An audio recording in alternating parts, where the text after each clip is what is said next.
asuba kenan sai ka kira a wayata, da na duba sunan waye sai na ga Fadima binta. Kamar ɗauki wayar tata a hankali na ɗaga ta, cikin salama sai na ɗaga ni sallama a gare ta. Ta ce da ni an tashi kalau, na ce kalau ɗan mata. Ta ce da ni za ta yi tafiya take sai na fusata. Ta ce da ni wani ƙauye ne cikin garin Adamawa, da safiya ta yi sai na fito domin na je na rakata.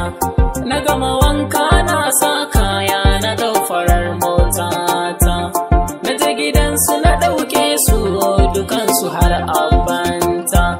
Na dangana ga tashar mota sannan mu kai bankwana.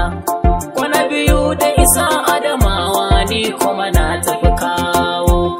Wayo Fatima Zara, kada ki yarda ki bar ni, Fatima ke cetawa. Fatima kar da ki bar ni. Gidan su Ali abokina kwana 3 zan dawo. Ina isa sai ga namba an yi kira a wayata. Na daga nambar sai na ji kuka sai hankali ya ɗimauta. Na tambaye ta na ce menene, ta ce ba za ta faɗa ba. Na ce ki daure dai ki faɗa min, ta ce ba za ta faɗa ba.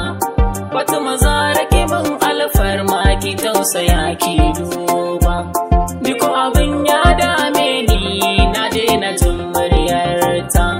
Na sake cikin raina ya zan yi ne in ganta. Na dinga bin dangi nata domin su kai ni gurinta.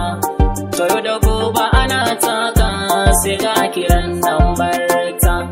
Ta ce da ni wai an mata aure da wanda ba ta kauna.